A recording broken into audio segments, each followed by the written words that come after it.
ability to really put some points on the scoreboard in some way, or where you're not able to develop that, right? But it's the same thing. You're trying to prove you're good enough in some way, trying to fix yourself so you can deserve. That's beautiful. That's beautiful. And the funny thing is, well, it's not the first time I hear about such concepts and Hmm. oh, but the thing is, Ryan, throughout my life, I have met so Hmm. many people that they know that there's something wrong. They know that they could Hmm. improve, but Hmm. they don't want to do it. Sure. Why do you think is that? Some people they can see the path, they can see that there are ways of improving whatever is going on, but they just seem incapable of doing it. Would that be fear Well, what I of would just say is, fundamentally, one of the most important things our mind is doing is protecting us from emotional pain, right? Because once you're hurting too much and you can't figure it out, you don't want to be here anymore. There's a certain level of pain at which you become a threat to your own life, fundamentally. And that can happen very, very young, right? If you're stuck in this environment where you have absolutely no control over your environment and you're miserable, can't get what you need, you're in a lot of emotional pain over and over again, you start going down that road, whether you really understand it or not, because there's a certain point where you're like, I can't sink this anymore. So once that starts happening, now your mind has an interesting problem because it has to protect your life from you. oh my god, Well, wow. fundamentally, right? Right? It has to protect your life from you because you're the one that's going to exit, right? So now it has to start shaping your life to keep you away from that emotional pain. And everybody's buttons are different, right? You've got these people who know there's something wrong, know they need to improve, but they haven't had a lot of success in doing that. So if they try, odds are they're going to fail. At least that's what they feel, what they think. And if they fail, it proves something wrong with me, not good enough, not going to be able to figure it out. Down that hole they go. So it's safer not to try. Fear is that thing of like, that's dangerous. Don't go there. And so, yes, they're afraid. Why? Because it's dangerous. Why? Because they might end up in that hole again, and maybe this time they don't get out. So your mind is doing exactly what it's supposed to protect you from yourself. Unfortunately, again, short term, long term. In the short term, it's protecting you from that failure, that immediate term emotional pain to make sure you don't go down that road. In the long term, you're starving of everything that makes life worth living, right? That's the dichotomy and the real challenge that we face is like, I don't understand. It's like, well, it's protecting you from pain and it doesn't understand that because it doesn't care because it's not a problem right now. Hmm. Yes, it's keeping you from dying fast, but you're dying slow and it doesn't care about dying slow. This is where rock bottom comes in. Okay. Where that holding you back gets you to a point where like I'm being held back so much and starving so much, I want out because I'm starving. So the tool it's using to protect you becomes a threat. And as soon as that becomes immediate, now it has to change.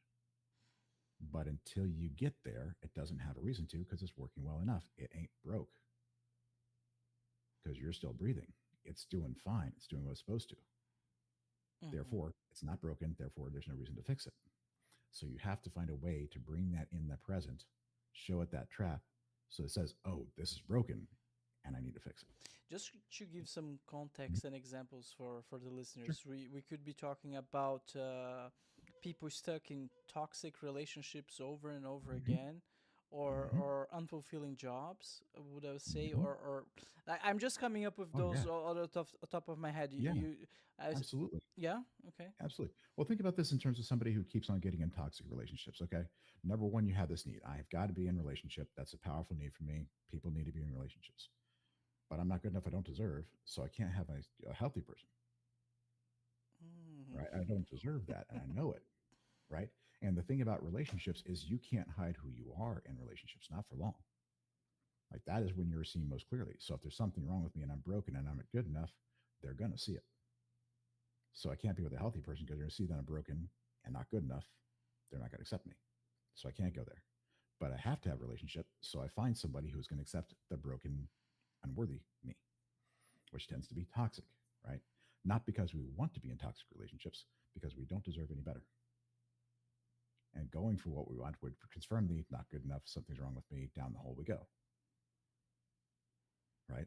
You can't let yourself have things you don't deserve, especially in that kind of situation, because they're going to see, or at least that's the understanding of the thing you feel.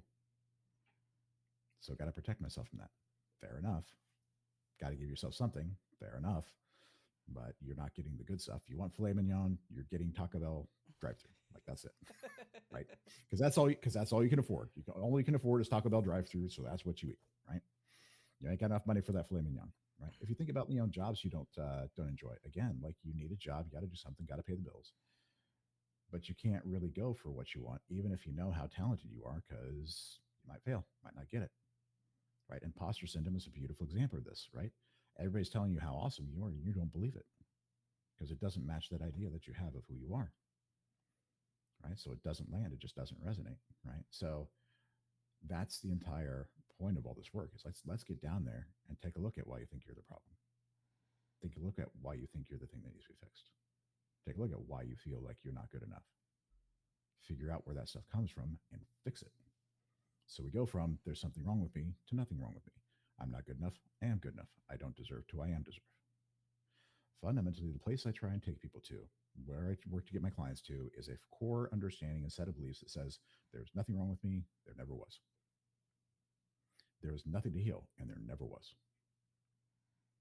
And part of that is the idea that emotions are pain, right? Emotions are pain. That's an idea. That's how we're judging it, right? But they don't have to be. So what I do as part of the hypnosis process is I take pain questions and I turn them, or I take emotions and I turn them from pain into questions. Could you give an Okay? example? Fear. Basically, what I'm saying is that every emotion you experience is your mind saying, I'm looking at the world and I'm seeing this. I understand that this is what we're up against right now. I got a problem I'm trying to solve. I need you to help me solve it. I'm giving you fear because that's a threat of some kind, and I need you to get away from it. That's it telling you extremely useful, extremely good stuff. But because we're interpreting it as pain, we don't try and figure out what that fear is. We just run. We don't try and figure out what the threat is. We just run. And a lot of times the threat is it's going to show you something about yourself you don't like, and it's going to hurt like heck emotionally. So you go, okay. But if it's a question, if it's saying I'm afraid because there's a threat, awesome, cool. If it's not painful, I can engage with it. I can play with it, right? Because fundamentally, if your hand hurts, you're supposed to look at your hand because that's where the problem is. Pain is going to says there's a problem here. But the problem it's talking about is not in you, it's in the world outside. It's the challenge that you're facing in that moment, not who you are. Okay. So once you understand the problems out there, it's a lot easier to start figuring out how to do that. The emotion is telling you what kind of challenge you're facing, what kind of problem you're facing.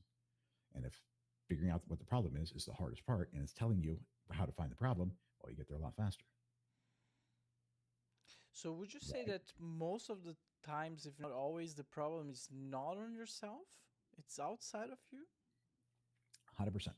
I would say just about every single time. And this is why. When you're young, you have absolutely no control over your environment whatsoever. Right? You have zero ability to change that whatsoever. Right? Up until about high school, you got like nothing. Right? So the only thing you have any power over is you. And since you are the only thing you have any power over, that's what you start trying to fix and change because that's the only thing you've got.